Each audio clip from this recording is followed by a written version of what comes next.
بسم الله الرحمن الرحيم. السلام عليكم ورحمة الله وبركاته.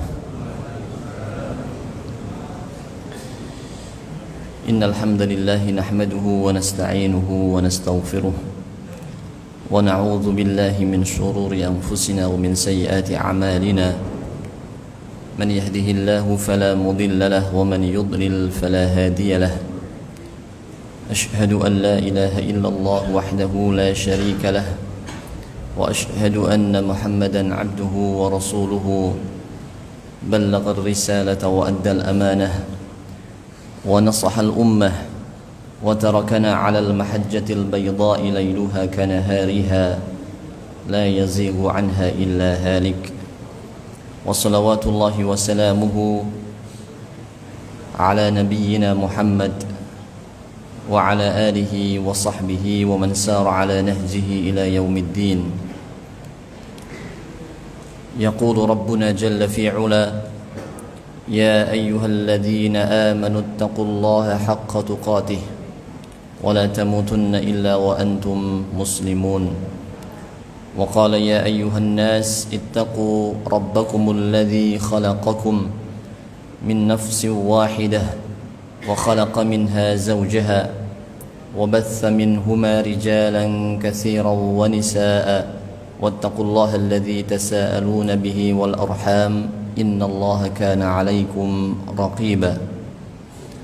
وقال: يا أيها الذين آمنوا اتقوا الله وقولوا قولا سديدا يصلح لكم أعمالكم ويغفر لكم ذنوبكم ومن يطع الله ورسوله فقد فاز فوزا عظيما. وبعد، فإن أصدق الحديث كتاب الله وخير الهدي هدي محمد صلى الله عليه وسلم وشر الأمور محدثاتها وكل محدثة بدعة وكل بدعة ضلالة وكل ضلالة في النار. Bapak Ibu jemaah sekalian yang Allah Subhanahu wa taala muliakan, segala puji hanya milik Allah Jalla Jalaluh atas seluruh karunia dan kenikmatan-kenikmatannya yang senantiasa Allah Subhanahu wa taala berikan kepada kita. Syukur kita kepada Allah Subhanahu wa taala adalah dengan semakin dekatnya kita kepadanya dan semakin bertakwanya kita kepada Allah Subhanahu wa taala. Bapak Ibu jemaah sekalian yang Allah Subhanahu wa taala muliakan, pada kesempatan pagi hari ini kita akan melanjutkan kajian kita pada kitab Al-Arba'in An-Nawawiyah pada hadis yang ke-20, Al-Hadithul Ishrun, Al-Haya'u Minal Iman, yang berjudul Al-Haya'u Minal Iman, malu bagian daripada keimanan. Qala al-muallif rahimahullahu ta'ala an Abi Mas'ud Uqbah ibn Amr al-Ansari al-Badri radhiyallahu anhu qala qala Rasulullah sallallahu alaihi wasallam inna mimma adraka an-nas min kalamin nubuwatil ula idza lam tastahyi fasna' ma syi'ta. Rawahul Bukhari. Hadis yang ke-20 dari judul malu bagian daripada iman, dari Abu Mas'ud Uqbah bin Amr al-Ansari al-Badri radhiyallahu anhu, beliau berkata, Rasulullah sallallahu alaihi wasallam bersabda, inna mimma adraka an-nasu min kalamin nubuwatil ula, sesungguhnya perkara yang didapatkan oleh semua manusia dari perkataan para nabi, idza lam tastahyi fasna' ma syi'ta, apabila Anda tidak malu maka lakukan apa yang Anda inginkan. Rawahu Al-Bukhari. Bapak Ibu jemaah sekalian yang Allah Subhanahu wa taala muliakan, banyak sekali pelajaran yang bisa kita petik, yang bisa kita ambil dari sabda Rasulullah sallallahu alaihi wasallam yang mulia ini, apabila seseorang tidak malu, maka silahkan dia melakukan apa saja yang ia kehendaki. Jemaah sekalian Allah Subhanahu wa taala muliakan, pelajaran yang pertama adalah min turathil anbiya al-haya'u asrul akhlaqil karimah. Di antara warisan para nabi, sesuatu yang diwarisi oleh para nabi kepada kita semuanya. Jadi Bapak Ibu jemaah sekalian Allah Subhanahu wa taala muliakan, para nabi memberikan warisan kepada kita. Sebagaimana kita juga akan mewariskan kepada anak cucu kita. Dan warisan itu tidak hanya berbentuk benda. Warisan itu tidak hanya berbentuk rumah, tidak hanya berbentuk harta, melainkan apa yang kita sampaikan kepada mereka. Nasihat-nasihat kita, ilmu-ilmu kita yang kita sampaikan kepada mereka saat kita masih hidup bersama mereka,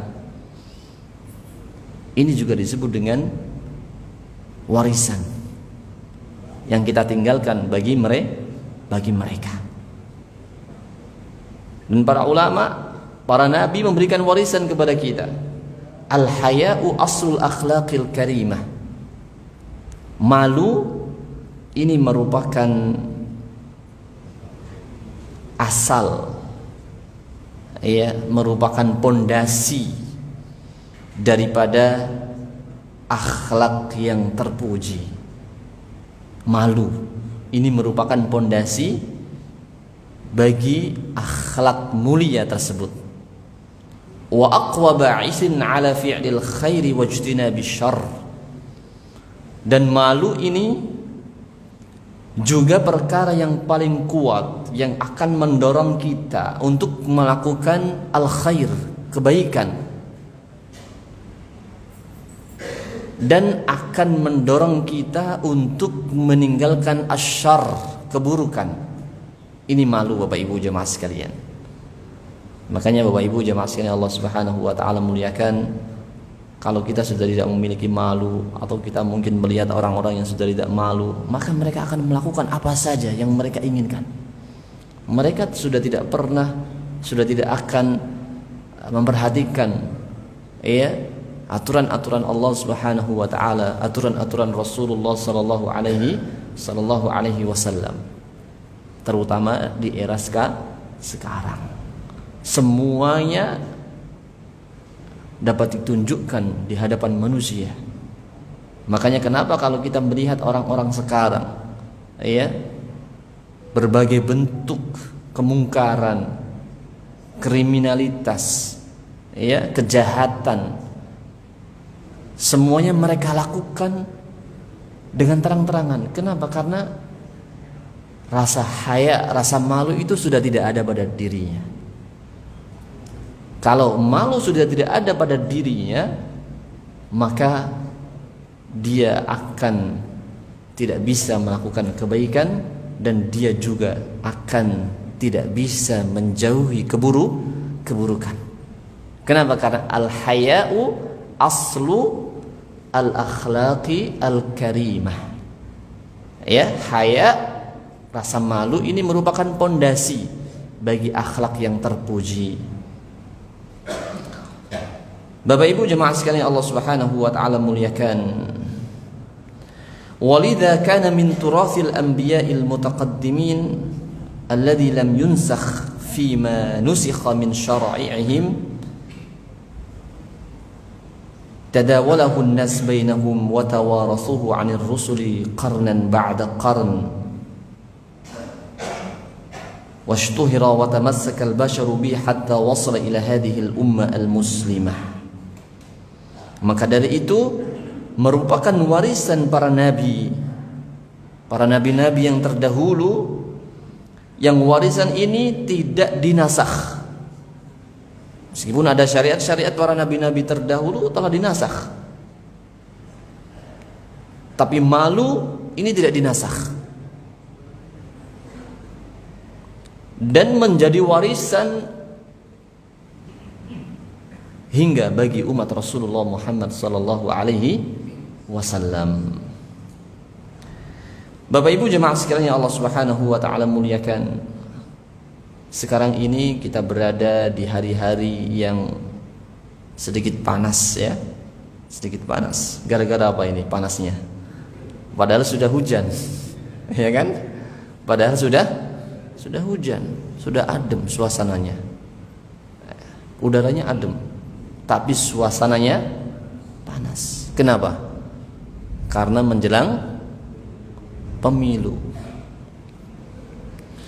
Kalau kita tidak memiliki malu, maka kita akan melakukan hal-hal yang bertentangan dengan agama kita berkaitan dengan pilpres ini.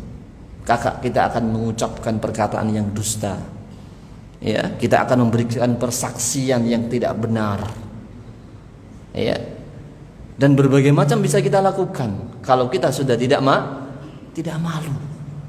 Berbagai macam framing akan keluar di hari-hari ini, Bapak Ibu jemaah sekalian, hanya dalam rangka memenangkan calon yang dia banggakan.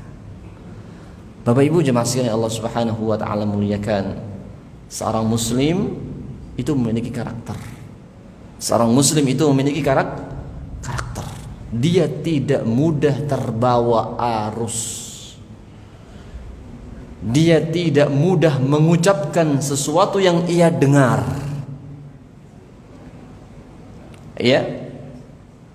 Dia tidak mudah memberikan persaksian yang dia sendiri itu belum yakin. Maka dari itu Bapak Ibu jemaah sekalian Allah Subhanahu wa taala muliakan, jangan sampai gara-gara perkara yang di mata kita itu masih abu-abu, ya, lalu hubungan kita dengan sesama itu buyar, putus, gara-gara beda pilihan. Ya.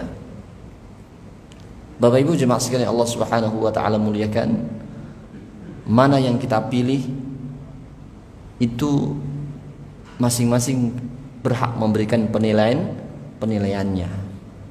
Tapi yang tidak benar saat kita lebih memilih salah satu paslon, ya, yang kita inginkan, lalu kita menghina saudara-saudara kita yang tidak memilih paslon tersebut, atau mohon maaf sampai kita putus hubungan dengan mereka. Na'udzubillah summa na'udzubillah. Ini bukan perkara agama Bapak Ibu jemaah sekalian.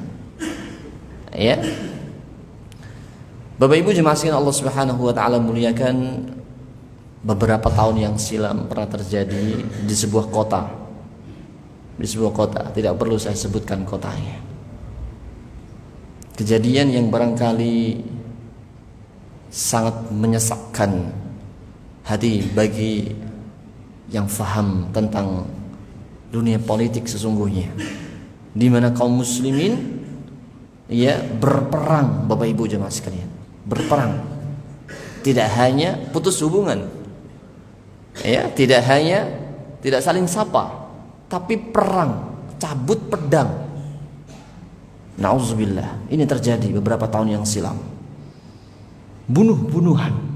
Yang satu mengucapkan Allahu Akbar, yang satu mengucapkan Allahu Akbar. Yang satu dipimpin oleh seorang yang diikuti nasihat-nasihatnya oleh, ya, masyarakatnya. Yang satu juga dipimpin oleh seseorang yang diikuti nasihat-nasihatnya oleh masyarakatnya. Sama-sama pemuka agama. Na'udzubillah summa na'udzubillah. Bahkan suami istri pisah Bapak Ibu jemaah sekalian. Gara-gara apa? Beda pilihan. Na'udzubillah summa na'udzubillah. Ini tidak boleh terjadi kepada kita semuanya. Ya. Masing-masing berhak memilih mana yang menurut dia itu memiliki kapasitas bisa memimpin negara ini, tanpa kita harus menjatuhkan harga diri saudara kita, tanpa kita harus memutus silaturahim saudara kita, apalagi dengan orang tua kita. Kita berbeda pilihan dengan bapak ibu kita, lalu kita musuhan dengan bapak ibu kita. Na'udzubillah. Bapak ibu jemaah sekalian yang Allah Subhanahu wa taala muliakan, meskipun di satu sisi kita semuanya juga harus benar-benar menimbang siapa yang pantas memimpin kita, siapa yang pantas memimpin negara kita, siapa yang pantas menjadikan negara ini jauh lebih baik kedepannya. Bapak ibu jemaah sekalian yang Allah Subhanahu wa taala muliakan, kalau kita tidak memiliki malu, maka kita akan mengucapkan hal-hal yang sebenarnya itu adalah perkataan-perkataan yang dusta, perkataan-perkataan yang tidak benar. Kemudian pelajaran yang kedua adalah makna al-hadis. Warada min ulama'ina al-ajilla thalathatu ma'anin al-hadis nuwaddihuha fima yali. Berkaitan dengan hadis yang mulia ini, para ulama yang mulia terbagi menjadi 3 kelompok di dalam menjelaskan hadis yang telah kita bacakan tadi. Yang pertama, al-ma'na al-awwal amrun bi ma'na tahdid wal wa'id. Bentuknya perintah, tetapi artinya tahdid. Tahdid itu menakut-nakuti, al-wa'id mengancam, sebagai ancaman. Ini arti yang terkandung pada hadis tadi. Dia perintah, tapi artinya itu adalah ancaman. Nah, ini juga kita biasa lakukan kepada anak-anak kita, Bapak Ibu jemaah sekalian. Dulu kalau bapak-bapak ingat, bapak dulu kan anaknya masih kecil-kecil, Masya Allah, sekarang usia sudah 60, 70, 50. Dulu waktu masih kecil-kecil anaknya, kalau anaknya itu susah dibilangin, apa yang dikatakan oleh bapak-bapak? Sana keluar, hujan-hujanan, gitu kan? Padahal maksud kita itu apa? Melarang. Padahal maksud kita itu melarang. Dengan tatapan mata kita saat kita memerintahkan sana hujan-hujanan, anak kita pun tahu bahwa kita itu sedang melarang. Ini adalah maksud daripada hadis yang mulia tadi oleh pendapat yang pertama. Allah Subhanahu wa taala, Rasulullah sallallahu alaihi wasallam mengatakan, "Idza lam tastahyi fasna' ma syi'ta." Kalau kamu tidak malu, maka lakukan apa yang kamu kehendaki. Berarti artinya itu adalah Rasulullah sallallahu alaihi wasallam melarang melakukan semua hal yang kita inginkan, melainkan Rasulullah sallallahu alaihi wasallam memerintahkan kita untuk menimbang-nimbang terlebih dahulu apa yang akan kita lakukan. Seorang muslim itu apa yang dia ucapkan harus ditimbang, Bapak Ibu jemaah sekalian. Apakah ucapan yang akan keluar dari lisan saya ini sesuai dengan petunjuk Allah Subhanahu wa taala, sesuai dengan petunjuk Rasulullah sallallahu alaihi wasallam atau tidak, atau malah sebaliknya menyimpang. Begitu juga apa yang dilakukan oleh tangan kita, apa yang akan dilakukan oleh kaki kita, apa yang dilakukan oleh mata kita, telinga kita. Seorang muslim harus menimbang. Semuanya itu harus yang bermanfaat. Min husni islamil mar'i tarkuhu ma la ya'ni. Di antara kebaikan yang harus dimiliki oleh seorang muslim itu meninggalkan apa saja yang tidak bermanfaat bagi dirinya, sehingga dia itu hanya melakukan hal-hal yang bermanfaat saja. Hal-hal yang bermanfaat bagi dunia dan agamanya. Ya, tidak hanya bagi agamanya, tapi juga bagi dunianya. Bapak Ibu jemaah sekalian yang Allah Subhanahu wa taala muliakan, Allah Subhanahu wa taala berfirman di dalam surat Fussilat ayat ke-40, "I'malu ma syi'tum." Lakukan apa yang kalian inginkan. Dan khitab, ya, orang yang diajak bicara di dalam ayat tersebut adalah orang-orang kafir. I'malu ma syi'tum. Allah katakan kepada mereka, lakukan apa saja yang kalian kehendaki. Apakah berarti Allah itu membolehkan orang-orang kafir, ya, melakukan apa saja yang mereka kehendaki? Jawabannya tidak. Allah itu sedang mengancam, lakukan apa saja yang kalian inginkan, nanti kalian akan mendapatkan balasannya yang lebih berat. Kemudian arti yang kedua, amrun bimakna al-khabar, perintah yang berarti kabar, pemberitahuan. Ini kandungan dalam hadis tersebut. Ini pendapat yang kedua. Sebagaimana sabda Rasulullah sallallahu alaihi wasallam, "Falyatabawwa maq'adahu minan nar." Maka hendaklah dia bersiap-siap. Tempat duduknya adalah neraka. Tempat duduknya adalah neraka. Ini hadis berkaitan mereka yang berbicara, ya, mendustakan atas nama Rasulullah Muhammad sallallahu alaihi wasallam. Kita mengatakan ini adalah ajaran Nabi, ini adalah perkataan Nabi, dan ternyata tidak. Ini ancamannya bahaya, Bapak Ibu jemaah sekalian. Ancamannya apa? Neraka. Begitu juga Al-Quranul Karim.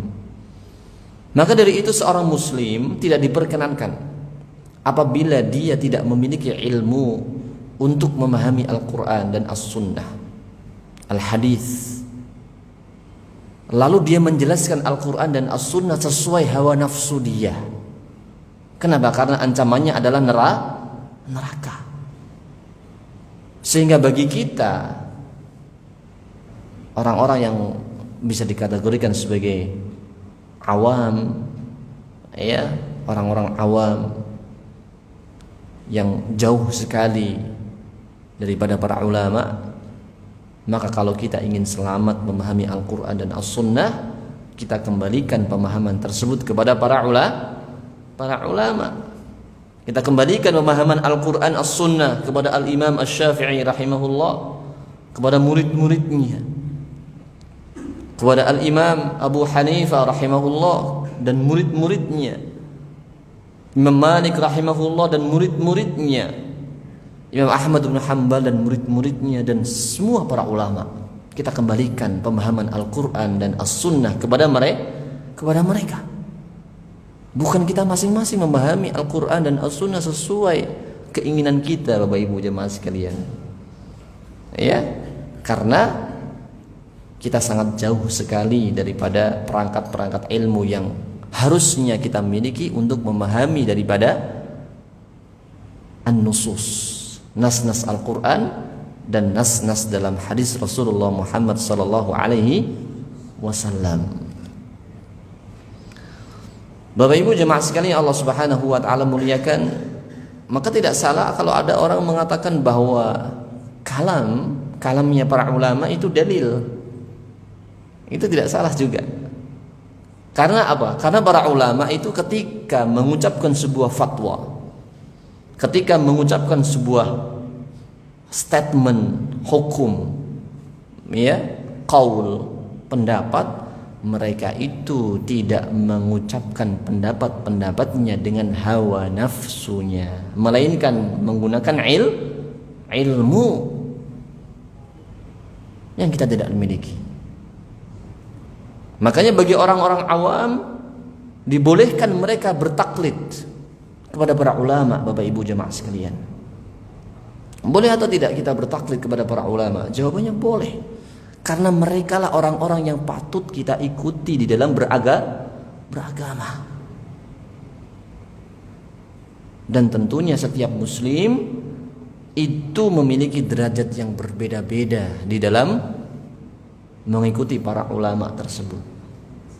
Bagi yang belum memiliki kemampuan untuk mentarjih, membandingkan mana yang lebih kuat antara satu dalil dengan dalil-dalil yang lain yang digunakan oleh para ulama tersebut, maka bagi orang seperti itu diperkenankan untuk memilih salah satu pendapat dari pendapat-pendapat para ulama tersebut.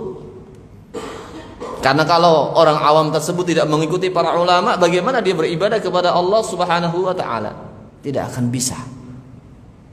Maka jalan satu-satunya mereka adalah mengikuti apa yang telah dirumuskan dan disampaikan para ulama-ulama tersebut. Inilah pentingnya kita mengkaji kitab-kitab yang diwariskan oleh para ulama-ulama kita. Pentingnya kita duduk di majelis ilmu. Nanti kalau bapak-bapak, ibu-ibu derajatnya sudah menaik, ya, bahasa Arabnya sudah lancar, ya, sudah bisa memahami teks tanpa harokat, kemudian sudah memiliki komponen-komponen ilmu yang dibutuhkan, faham tentang mustalahul hadis, faham tentang ulumul Quran, ya, lalu bisa membandingkan satu dalil dengan dalil-dalil yang dibawakan oleh para ulama tersebut, lalu kita mengambil sebuah kesimpulan bahwa dalil pendapat ini jauh lebih kuat daripada pendapat-pendapat yang lainnya, maka silahkan lakukan hal tersebut. Jadi Bapak Ibu jemaah sekalian Allah Subhanahu wa taala muliakan, seseorang di dalam memahami, ya, di dalam beragama itu juga memiliki derajat-derajat yang berbeda-beda. Tapi kalau kita bisanya masih baca Al-Quran tertatih-tatih, ya kan, jangankan baca lancar, jangankan memahami, baca aja masih tertatih-tatih, masih terbata-bata, maka Bapak Ibu tidak masalah, ya, ikuti aqwal kalam para ulama yang kita anggap thiqah, ya, kuat di dalam memahami nas-nas Allah Subhanahu wa taala dan nas-nas Rasulullah Muhammad sallallahu alaihi wasallam. Jangan semua orang kita wajibkan mereka untuk memahami dalil masing-masing, karena memahami dalil dari Al-Quran dan As-Sunnah ini membutuhkan perangkat. Tidak semuanya orang bisa sampai tahapan tersebut. Bapak Ibu jemaah sekalian Allah Subhanahu wa taala muliakan, arti dari hadis yang tadi, yang kedua, pendapat yang kedua mengatakan amrun bima'nal khabar. Hadis tersebut adalah perintah, tetapi artinya adalah pemberitahuan. Sebagaimana sabda Rasulullah sallallahu alaihi wasallam, maka bersiap-siaplah tempatnya itu neraka. Sehingga artinya adalah annaman lam yastahyi sana'a ma syaa. Sehingga arti hadis tadi adalah orang yang tidak memiliki rasa malu, dia melakukan apa saja yang dia kehendaki. Fa innal mani'a min fi'lil qaba'ih huwal haya. Karena sesungguhnya perkara yang mampu menghalangi diri kita agar tidak terjerumus melakukan perkara-perkara yang qabih, perkara-perkara yang buruk, adalah malu. Bapak Ibu jemaah sekalian Allah Subhanahu wa taala muliakan, kalau kita tidak punya rasa malu, pasti kita akan meninggalkan banyak kewajiban-kewajiban yang Allah wajibkan kepada kita. Ya, dan pasti kita akan melakukan larangan-larangan yang Allah Subhanahu wa taala larang untuk kita lakukan. Kenapa? Karena kita sudah tidak memiliki malu. Menutup aurat itu hukumnya wajib atau tidak? Wajib. Kalau kita nggak punya malu, pasti kita akan buka aurat kita. Jadi ibu-ibu, ya, perempuan-perempuan yang berani buka auratnya di tengah jalan, mereka itu sudah hilang rasa malunya. Mereka itu sudah hilang apa? Rasa malunya. Mereka orang-orang yang korupsi di tempat kerjanya, itu juga mereka itu telah hilang rasa malunya. Mereka yang berani meninggalkan salat, tidak puasa di dalam bulan Ramadan, tidak mengeluarkan zakat padahal sudah sampai nisabnya, mereka itu telah kehilangan apa Bapak Ibu? Rasa malunya. Mereka yang berani berbuat zina, mereka juga sudah kehilangan rasa malunya. Kenapa? Karena malu sudah tidak ada di dalam dirinya. Sedangkan malu ini adalah mani', sesuatu yang mampu mencegah diri kita agar kita tidak terjerumus dalam perkara-perkara yang qabih, perkara-perkara yang buruk. Wa man lam yakun lahu haya'in hamaka fi kulli fahsya wa munkar. Kata beliau rahimahullahu taala di dalam kitabnya Al-Wafi fi Syarhil Arba'in An-Nawawiyah, barang siapa yang tidak memiliki malu, maka dia akan mudah dan terjerumus dalam perkara-perkara yang keji dan kemungkaran. Perkara-perkara keji dan mungkar akan dia lakukan semuanya. Kenapa? Karena haya, rasa malunya sudah tidak ada. Kemudian arti yang ketiga, amrun bima'nal ibahah.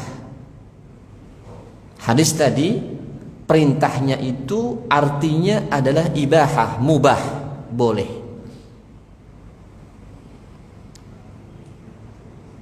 Fakana ma'nahu, sehingga artinya idza anta lam tastahyi min sani'i amrin aw fa'alahu la min Allah, min sani'i amrin aw fi'lihi la min Allah wa la min an-nas faf'alhu fa innahu mubah wa li anna al-fi'la idza lam yakun manhiyan anhu syar'an kana mubahan. Nah, ini arti yang ketiga. Arti yang ketiga Bapak Ibu yang terkandung dalam hadis tadi. Perintahnya itu berarti mubah, boleh. Artinya apabila Anda tidak malu untuk melakukan sebuah perkara, ya, tidak malu dari Allah dan tidak malu dari manusia, maka lakukan hal itu, karena sesungguhnya itu adalah perkara yang mubah. Ini pendapat yang ketiga, pendapat para ulama yang ketiga berkaitan dengan perintah di dalam hadis tadi. Kenapa para ulama memiliki pendapat ini?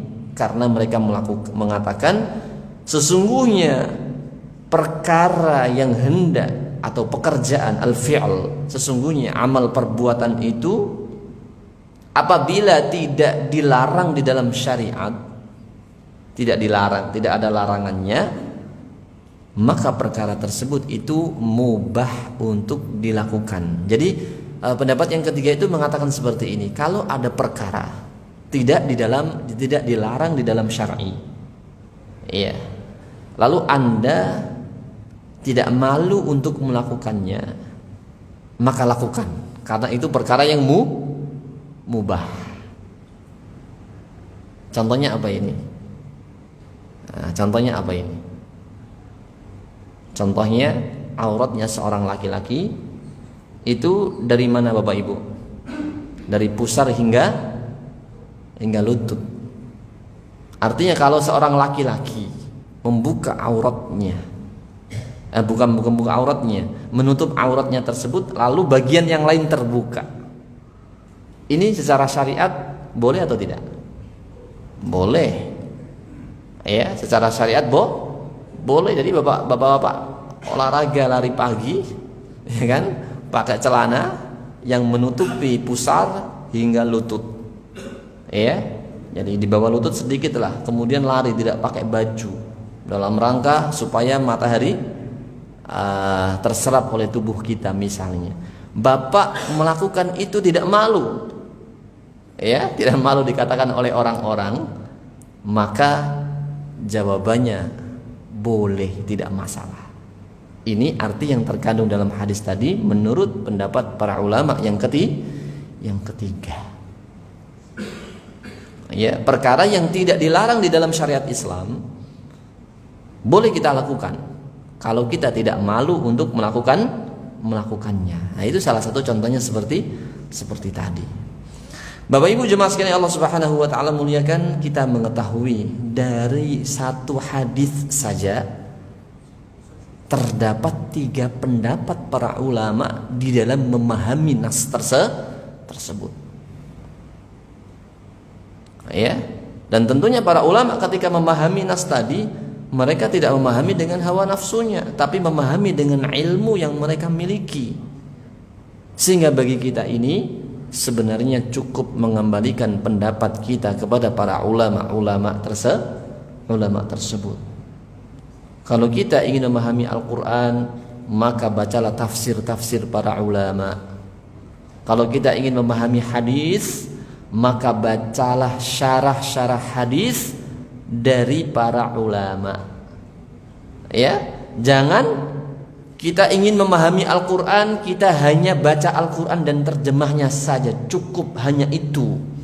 Lalu kita tidak mau membuka tafsir-tafsir para ulama, lalu kita tidak mau mendengarkan kajian-kajian orang-orang yang berilmu, yang faham tentang tafsir, maka hal itu memungkinkan kita tersesat, memiliki pemahaman yang keliru. Begitu juga hadis-hadis Rasulullah sallallahu alaihi wasallam.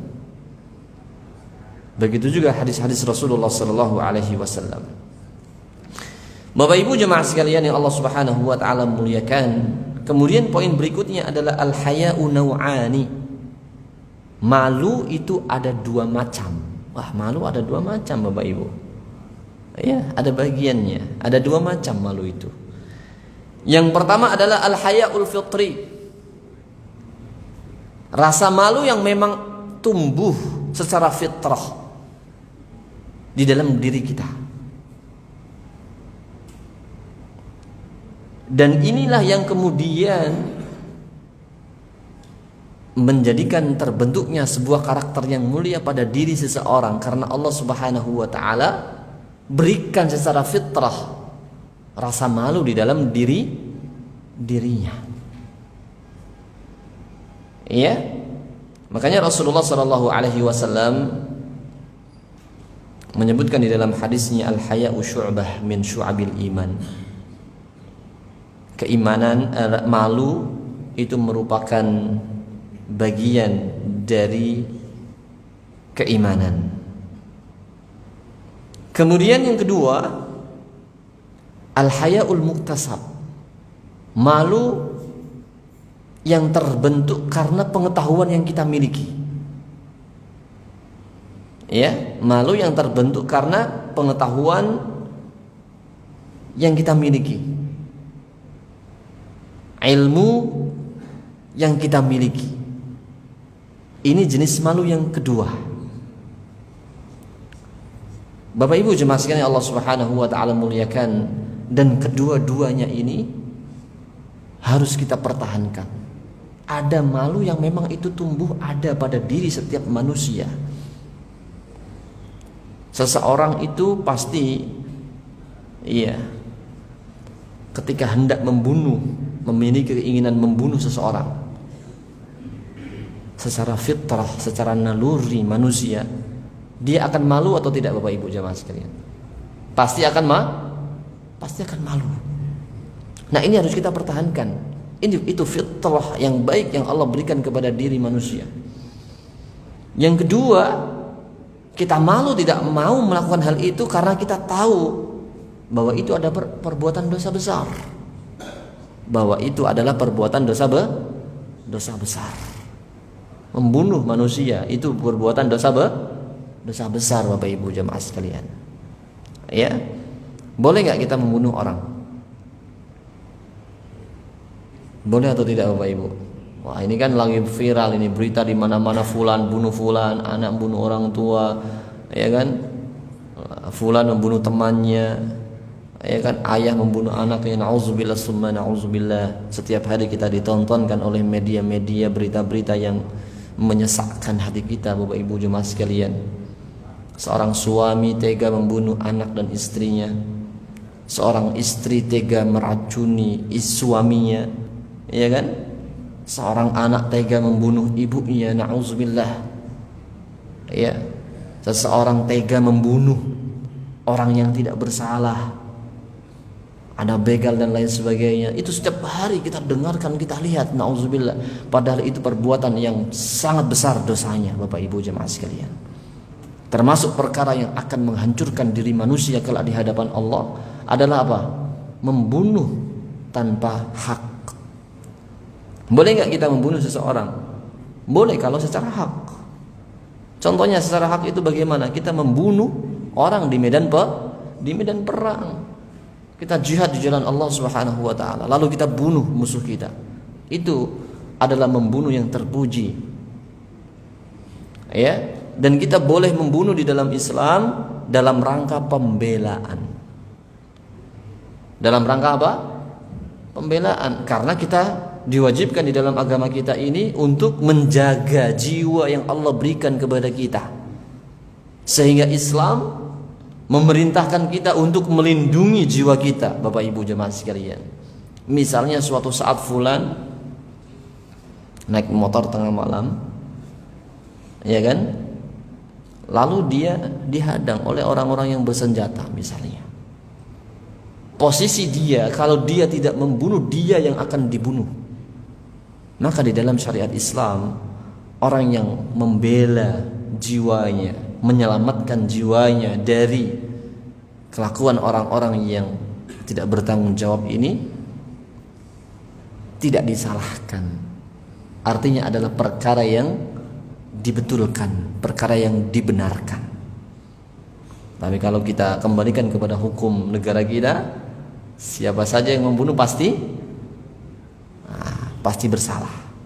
Padahal tidak semua orang yang membunuh itu bersalah, tergantung bagaimana kondisinya, bagaimana kronologinya. Iya. Jadi Islam itu adil, Bapak Ibu jemaah sekalian. Islam itu adil. Iya. Allah Subhanahu wa taala memberikan jiwa kepada kita, memberikan kesehatan kepada kita untuk kita jaga. Maka ketika ada orang-orang yang hendak mencelakai kita, kita berhak untuk membela diri. Ya, kalau dia ternyata KO ketika kita melawan dirinya, maka kita tidak dikisos secara syariat Islam. Ya, kita tidak dianggap orang yang bersalah. Tapi kalau kita tidak sedang mempertahankan atau membela diri kita, lalu kita membunuh orang yang tidak bersalah, ya, atau karena hal-hal yang tidak mengharuskan kita harus membunuh dirinya, maka kita telah melakukan dosa besar dan kita berhak mendapatkan hukuman qisas. Qisas di dalam agama kita itu membunuh, dikisasnya dengan cara dibunuh juga, Bapak Ibu jemaah sekalian. Orang-orang barat mengatakan Islam itu kejam, ada hukum qisas. Padahal sebenarnya dengan adanya hukum qisas itu Allah Subhanahu wa taala ingin memberikan kehidupan kepada kita semua. Bayangkan kalau ada fulan membunuh lalu dihukum oleh negara, dibunuh juga, digantung Bapak Ibu, atau dipenggal atau ditembak misalnya. Kira-kira setelahnya itu orang-orang mudah membunuh atau tidak? Tidak akan mudah membunuh, karena dia tahu, oh fulan ke waktu itu setelah membunuh dia dibunuh juga oleh pemerintah. Ada algojonya. Maka orang akan berpikir 1000 kali untuk melakukan pembunuhan. Ini hukum Islam mulia, Bapak Ibu jemaah sekalian. Tegas. Tapi memberikan pelajaran yang sangat berharga, karena orang yang telah membunuh dengan cara yang tidak dibenarkan secara syariat Islam, dia itu berhak juga dibunuh. Tapi kalau masalah-masalahnya adalah masalah-masalah yang sepele, Bapak Ibu jamaah sekalian, maka kita tidak boleh melakukan pembunuhan. Ya, istri kita melawan kita, ya jangan dibunuh, Bapak Ibu. Misalnya kita punya pendapat, istri kita menentang, ya kan, ya diajak diskusi biasa. Jangan sampai lalu kita naik emosi dan melakukan hal-hal yang tidak terpuji tersebut. Ya. Jadi kalau ada orang-orang berani melakukan tindakan-tindakan yang di luar batas, itu sebenarnya karena sudah tidak ada rasa malu di dalam dirinya. Sudah tidak ada rasa malu di dalam dirinya. Nah, malu ini harus kita rawat, harus kita jaga. Kita harus malu kepada Allah, dan kita juga harus malu kepada manusia ketika hendak melakukan keburukan, ketika hendak melakukan kemaksiatan. Bapak Ibu jemaah sekalian Allah Subhanahu wa taala muliakan. Kemudian poin berikutnya. Ini kita lanjutkan, kita tambah 10 menit tidak apa-apa Bapak Ibu. Pelajaran berikutnya adalah ma yudhammu minal haya. Ada malu yang tercela di dalam Islam. Jadi tidak semuanya rasa malu itu terpuji. Ada malu yang tercela. Yudham, dicela di dalam agama kita. Indama yakunul haya imtina'an nafsi 'anil qaba'ih wan naqa'is fa innahu khuluqun yumdah fil insan li'annahu yukmilul iman wa la ya'ti illa bi khair. أما عند يصبح الحياء زائدا عن حده المعقول فيصل بالصاحب إلى الاضطراب والتحير فتنقبض نفسه من فعل الشيء الذي لا ينبغي الاستحياء منه فإنه خلق يذم في الإنسان. Jadi ada orang malu melakukan kebaikan. Ada orang malu melakukan apa? Kebaikan. Ini adalah malu yang tercelah, malu yang tidak dibetulkan. Contoh Bapak Ibu jamaah sekalian, saya nggak perlu berangkat umroh sama haji, malu saya nanti dikatakan oleh tetangga-tetangga sebagai Pak Haji misalnya. Malu nanti kalau saya habis umroh nanti seperti ini gitu kan. Ini adalah malu yang tercela. Karena kita malu di dalam rangka beribadah kepada Allah Subhanahu wa taala. Bapak kenapa tidak mau belajar Al-Qur'an kepada fulan, kepada imam Masjid Al-Ikhlas misalnya? Malu saya sudah tua. Usia saya sudah 70, masa saya harus belajar sama anak muda yang masih usia 25 tahun gitu kan? Nanti orang-orang melihat saya bagaimana gitu. Ada yang kayak gitu? Ada. Gini-gini semua Pak. Ada berarti. Itu malu yang tercela Bapak Ibu jemaah sekalian. Menuntut ilmu itu kita justru harus bangga, karena akan dibanggakan oleh Allah Subhanahu wa taala di hadapan para malaikatnya. Orang-orang yang menuntut ilmu, orang-orang yang menimba ilmu, mereka itu adalah orang-orang pilihan Allah. Kalau dulu saat kita muda tidak sempat menimba ilmu dengan maksimal, lalu sekarang Allah masih memberikan kesempatan kepada kita Bapak Ibu, maka jangan sia-siakan waktu tersebut. Gak perlu malu kita belajar kepada anak yang lebih muda daripada kita, orang yang lebih muda daripada kita. Dahulu Al-Imam Asy-Syafi'i rahimahullahu ta'ala di saat usianya masih belasan tahun, beliau itu sudah diangkat sebagai mufti di kota Makkah. Sudah diambil ilmunya oleh orang-orang sepuh saat itu. Mereka gak malu Bapak Ibu jemaah sekalian menimba ilmu kepada siapa? Al-Imam Asy-Syafi'i rahimahullahu ta'ala. Menimba ilmu kepada orang yang lebih muda usianya. Karena menuntut ilmu ini tidak dibatasi oleh usia. Tidak dibatasi oleh usia. Kita diwajibkan untuk menuntut ilmu sampai kita meninggal dunia. Sampai kapan Bapak Ibu? Meninggal dunia. Kalau kita belum meninggal dunia, maka kita harus terus menuntut ilmu. Dengan terus berjalannya waktu kita menimba ilmu, maka insya Allah dengan sendirinya kita mampu membedakan mana yang hak dan mana yang batil, mana yang benar dan mana yang buruk, mana yang halal, mana yang haram, ya, mana yang wajib, mana yang sunnah, ya. Kita akan mampu membedakan itu dengan berjalannya apa? Waktu. Dan itu harus kita tempuh di dalam kehidupan kita, Bapak Ibu jemaah sekalian. Ya. Jadi jangan sampai usia yang Allah berikan kepada kita ini hanya kita gunakan untuk mencari apa? Dunia. Jangan sampai. Allah tidak melarang kita untuk mencari nafkah, mencari maisha, karena kita memiliki kewajiban sebagai seorang laki-laki memberikan dan mencukupkan kebutuhan anak istri dan orang tua kita, bapak-bapak sekalian. Tetapi Allah juga mewajibkan kita menjadi orang-orang yang memiliki ilmu, karena beribadah kepada Allah Subhanahu wa taala itu butuh apa?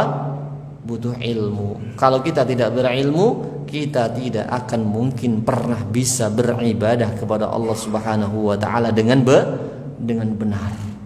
Kenapa orang berangkat umrah, berangkat haji sampai sana kemudian melakukan ritual-ritual kesyirikan? Ada yang motong kain Ka'bah misalnya. Kenapa? Karena tidak memiliki apa? Tidak memiliki ilmu.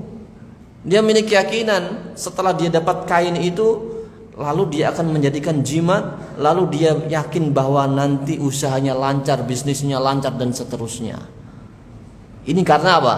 Qillatul ilmi atau adamul ilmi, karena tidak memiliki ilmu. Ada orang berangkat umrah, berangkat haji, sampai Jabal Rahmah tulis nama dia sama calon yang diinginkan.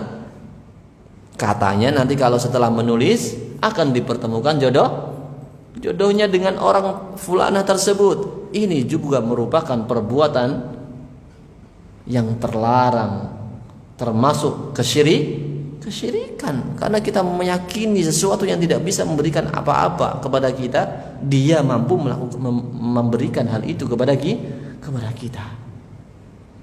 Nah, ini butuhnya ilmu kita, Bapak Ibu jemaah sekalian.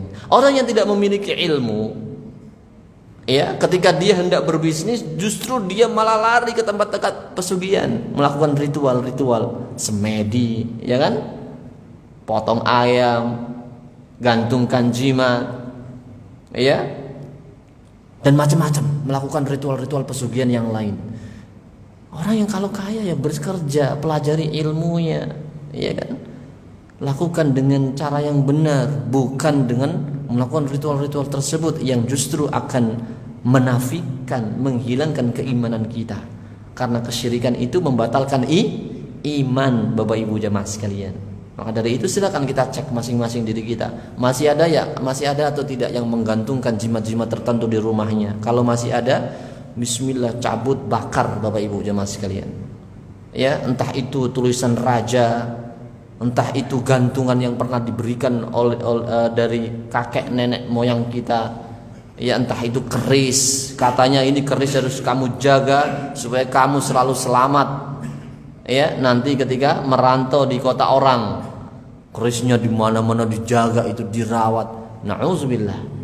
Kita meyakini sesuatu yang tidak memberikan kita apa-apa memiliki kekuatan tertentu. Ini perbuatan apa, Bapak Ibu? Kesyirikan. Dan ini harus kita hilangkan dari diri kita agar kita selamat dari siksa Allah Subhanahu wa taala. Karena Allah mampu memaafkan dosa hambanya yang beriman. Apa saja itu dosanya, mampu dimaafkan oleh Allah kecuali satu. Apa itu? Syirik. Kalau kita meninggal dalam keadaan kesyirikan, kita meninggal dunia masih percaya bahwa keris itu memiliki kekuatan yang mampu, ya, menjaga diri kita dari mara bahaya, maka kita akan meninggal dalam keadaan su'ul khatimah. Na'udzubillah. Dan kita akan dimasukkan ke dalam surga yang abadi, karena tidak ada ampunan bagi mereka, orang-orang yang menyekutukan Allah Subhanahu wa ta'ala. Kalau bisnis saja, Bapak Ibu, tidak perlu melakukan ritual-ritual tertentu. Ya, kalau ingin dilariskan oleh Allah Subhanahu wa ta'ala, salat 2 rakaat mohon kepada Allah, ya Allah lariskan dagangan hamba, ya Allah mudahkan rezeki hamba, ya Allah hamba memiliki orang tua, hamba memiliki anak, hamba memiliki istri, hamba memiliki anak-anak yatim yang perlu hamba cukupi kebutuhan sehari-hari mereka, berikan hamba rezeki yang lapang ya Allah. Mohon kepada Allah Subhanahu wa ta'ala. Lalu lakukan dagangan kita dengan cara yang benar, ya kan? Cari strategi bisnis yang benar, bukan malah melakukan apa? Ritual pesugihan. Bapak Ibu jemaah sekalian Allah Subhanahu wa taala muliakan. Kemudian poin yang terakhir, ya. Kita semuanya memiliki istri, memiliki anak perempuan, ya. Maka kewajiban kita Bapak sekalian mengingatkan mereka agar memiliki rasa malu dan menjaga rasa malunya tersebut. Ya, karena kalau perempuan-perempuan tersebut sudah hilang rasa malunya, maka mereka mampu melakukan hal-hal yang tidak terpuji. Bahkan ya, apa yang mereka lakukan akan di luar batas nalar manusia. Itu perempuan Bapak Ibu jemaah sekalian. Jadi fitrahnya perempuan itu malunya lebih tinggi daripada laki-laki. Itu fitrahnya. Tapi kalau malunya sudah hilang, maka perempuan bisa melakukan yang lebih parah daripada seorang laki-laki. Nah, ini kewajiban kita bagi seorang ayah, bagi seorang laki-laki, bagi seorang pemimpin di dalam rumah tangga untuk terus memberikan nasihat, mengingatkan istri-istri kita, mengingatkan anak-anak kita agar mereka ya menjaga dan merawat rasa malunya tersebut ketika berbicara dengan lawan jenis, ya, tidak bermudah-mudahan, kemudian menutup auratnya, kemudian tidak mudah mengumbar auratnya di media sosial, dan seterusnya. Ini kewajiban kita semua bagi seorang ayah, bagi seorang pemimpin di dalam rumah tangga. Barakallahu fikum. Bapak Ibu jemaah sekalian Allah Subhanahu wa taala muliakan. Barangkali sebelum saya akhiri ada pertanyaan. Tafadhal. Baik, kalau tidak ada pertanyaan, kita akhiri pertemuan kita dengan bacaan kafaratul majlis. Subhanakallahumma bihamdik asyhadu an la ilaha illa anta astaghfiruka wa atubu ilaik. Wassalamualaikum warahmatullahi wabarakatuh.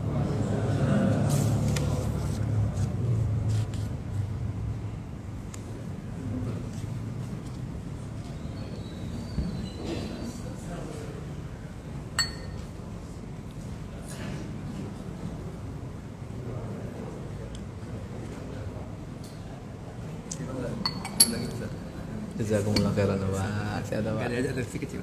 Enggak, Pak. Ikut. Sama-sama. Barakallahu fikum. Terima kasih ya, Pak.